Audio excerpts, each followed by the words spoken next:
смывается. Все чистое. Ну где-то минут 10 я оттирал. Лака всего ничего использовалось. Ну где-то процентов 30 я использовал. Ну и 3 губки. И все. И стекло чистое. Все, сделали мне техосмотр. Теперь еду по самым пробкам. Буду снимать дорогу.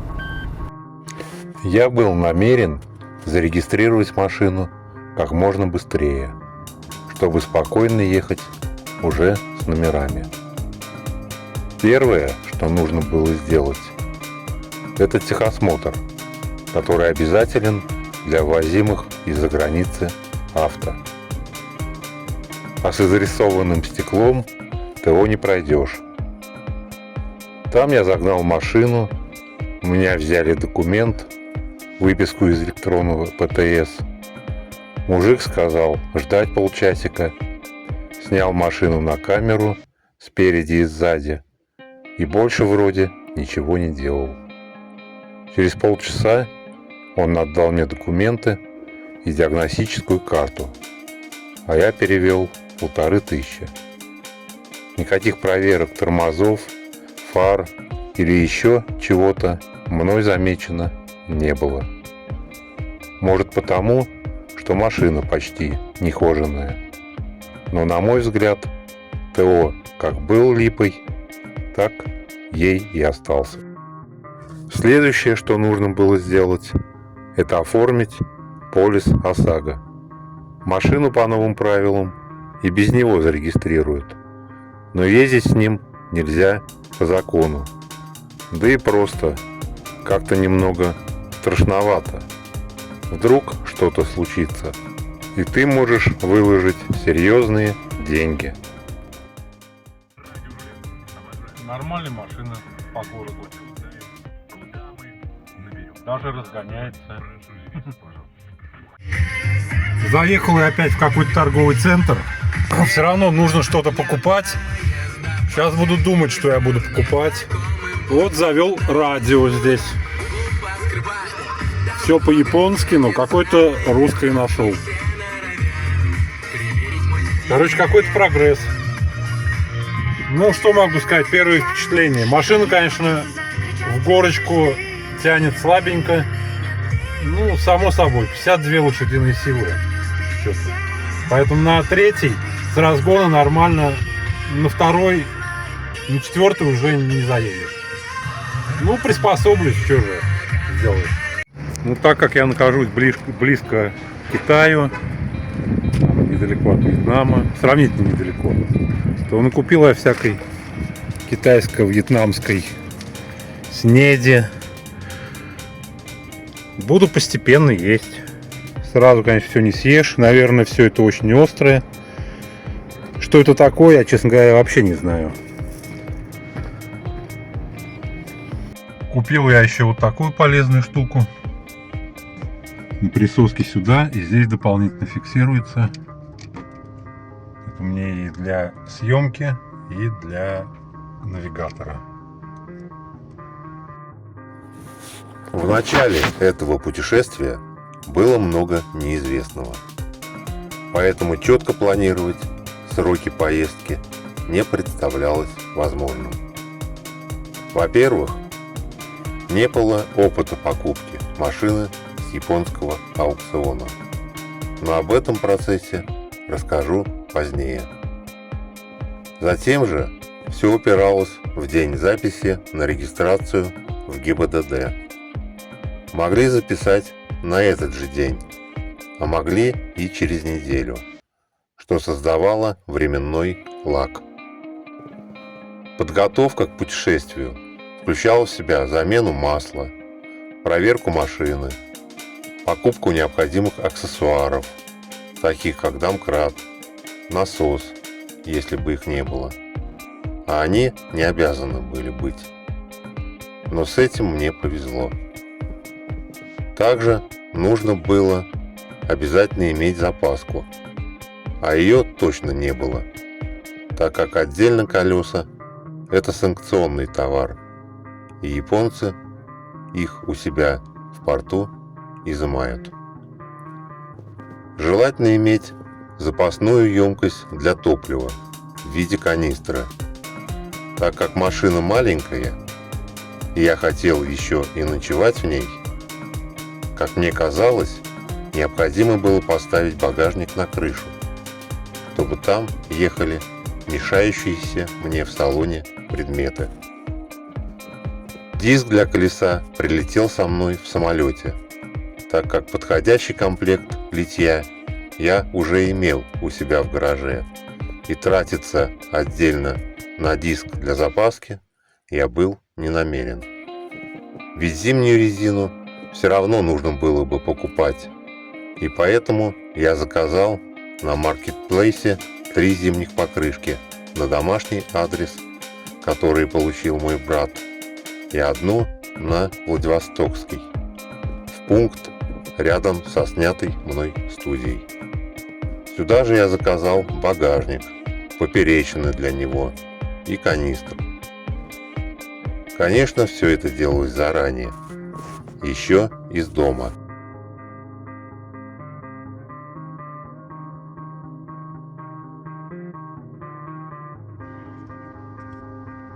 Вот это зарядник от прикуривателя, тоже полезная вещь, потому что здесь я штатных USB разъемов что-то не вижу.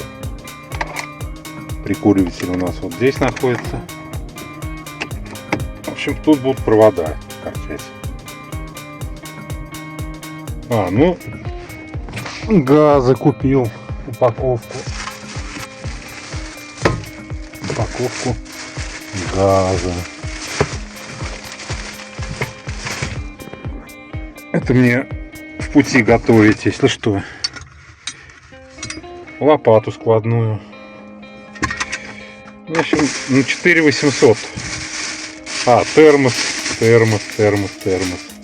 Стеклянный. Со стеклянной колбой, он мне сказал, лучше. Но он, правда, говорят, бьется. Ну вот термос. В общем, в общей сложности где-то 5000 я потратил только на шмотки. Не на шмотки, а на всякие прибамбасы. Ну, это так, поесть какой-то салат из морской капусты.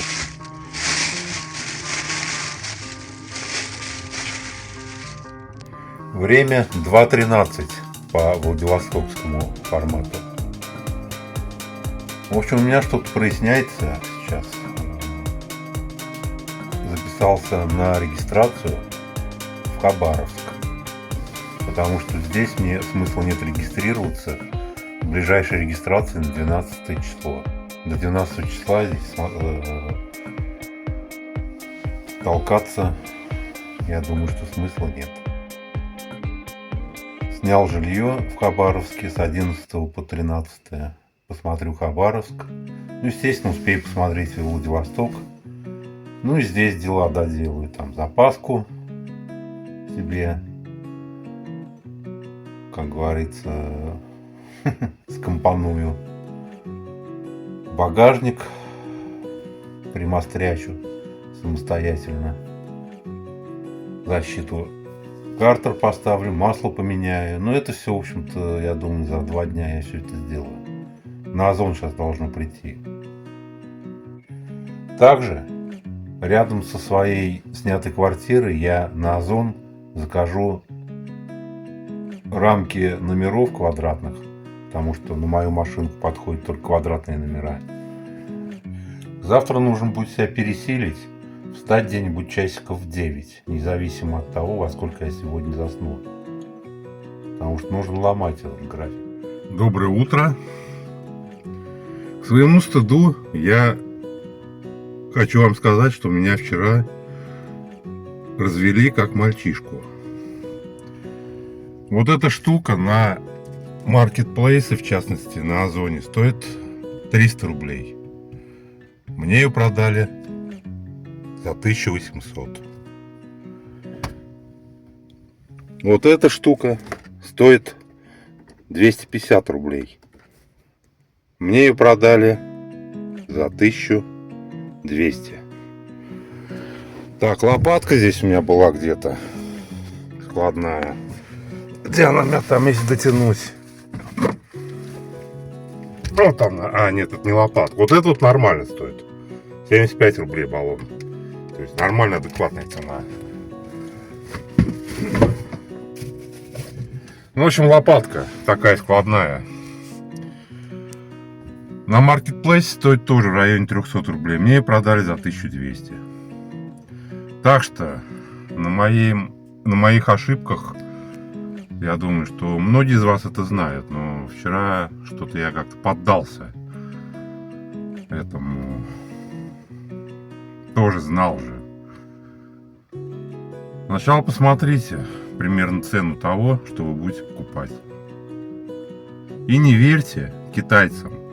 Я слышал, что у них с малолетства культивируется обратное отношение к совести. То есть им стыдно, когда их обманывают, не когда они обманывают. Вот так вот. Нам-то говорят, что стыдно обманывать. А у них наоборот. Стыдно, когда тебя обманывают. Это про китайцев в частности. Наверное, может быть, не все такие. Совесть у них с годами, наверное, просыпается все же. Ну, может, это у всех азиатов так. Или вообще у всех людей. Ну, а я поеду сейчас... Первое, что сделать, машину застраховать. То есть не машину, а ОСАГО сделать. Ну, а дальше буду по ходу смотреть. Купила еще вот такие знаки. Пусть народ остерегается. Один улетел уже. Меня пусть остерегается. Ну, страховку я сделал. Такая прекрасная девушка Ирина, молодая. Мне все это оформляла. Поговорили. Хорошие здесь люди, мне нравится. Написал даже на бумажке. Программу минимум я сегодня выполнил. Страховку я получил. Сейчас надо перекусить и поеду-ка я искупаюсь. А то тут вроде какой-то циклон идет. Погода испортится и потом уже не искупаешься. Сейчас перекушу. И тут чебуречки, тут йогурт. Ну и мороженое взял. А я еду на остров Русский. Поставил я машинюшку здесь. Далеко, конечно, от места купания. Там пляж какой-то супер крутой. Но машин здесь, конечно, немерено.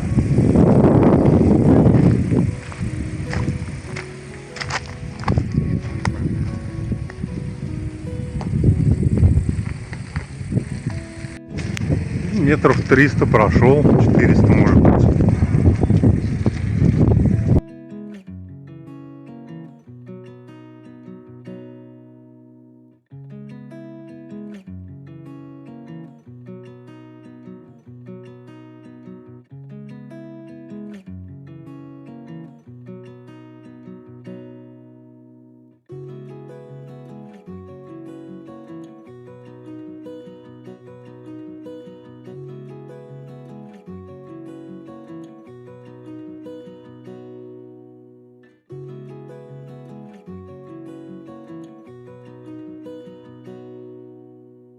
Тут много автобусов стоит. Культовое место, похоже. Ездит сюда весь Владивосток купаться. Здесь надо пройти еще метров. Километр точно, наверное. Вниз. Вот, почти дошел. Здесь, я так понимаю, платная стоянка. 100 рублей, что ли, она стоит. Ну, точно не знаю.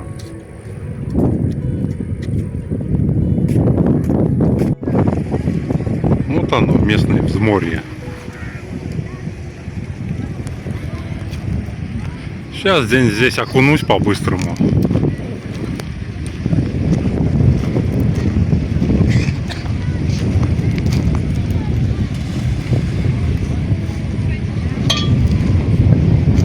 Написано, купание запрещено, а все равно все купаются.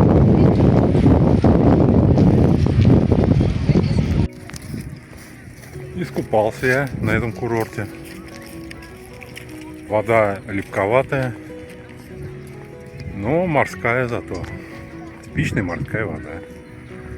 В общем, для любителей подобного отдыха рекомендую. Я лично не люблю такой отдых. Пляжный, скажем так. Вроде так долго сюда ехал. А мост на остров Русский вон он. В общем-то, недалеко. Да, погода портится. Вон тучки какие-то, грозовой фронт. Припарковался как-то вот так. Потому что все парковки или платные здесь, или заняты. Ну, в общем, нашел это место. Пойду прогуляюсь по центру. Если уж приехал, надо в центр сходить. Передумал я идти гулять, потому что сейчас, похоже, меня накроет ливень. Пойду я поближе к своему бобику. Встал я здесь, где-то в центре. Мне показалось, что навстречу идет такой мощный ливень. Но он куда-то раз и в сторону ушел. Я все стою, жду, когда он начнется, а он все не начинается. И тут начался час пик. В час пик я ехать что-то, честно говоря, не хочу. Да и некуда мне особо ехать. Товары на Озон еще не пришли, которые мне нужны. Дома меня ждет все такое же, в общем-то, времяпрепровождение. Интернет здесь даже лучше, чем в квартире, где я снял. Но зато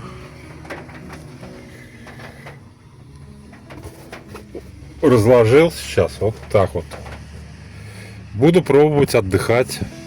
Часа два, может быть, отдохну, валяюсь. Так, валяешься. Удобно. Ну, много мне таких ночевок предстоит. Ну, понятно, что под голову я что-то другое подложу. Время 7 час. Движение вроде стало менее интенсивное. Так что поеду я дальше. Доброе утро. В общем, выехала из квартиры. Сейчас я в свободном плавании. Сегодня у меня планы вот разобраться с Озоном, потому что часть товаров так и не доставили, а времени ждать мне уже нет. Поэтому, скорее всего, откажусь я от них и закажу непосредственно в Хабаровск. Это задача номер 1. Задача номер 2. Поменять масло. Ну и пока все, а дальше по ходу выезжаю в сторону Хабаровска сегодня, скорее всего. А может быть, придется ночевать еще здесь. В общем, посмотрим. День только начался, как говорится. У меня спустило колесо. Или спустили. У меня сорвало вот эту пробку и вытек весь тосол. Я вот ловлю себя на мысли, что несмотря на близость дороги, это ведь очень глухие места. И машины вот сейчас ездят, ну, за 5 минут, может, 2 машины прошло. И все. То есть трасса-то не нагруженная. То есть на квадратный километр, возможно, я здесь один, а может быть на несколько десятков квадратных километров. Мы привыкли в европейской части России думать, что вот все люди рядом. На самом деле здесь рядом только животные.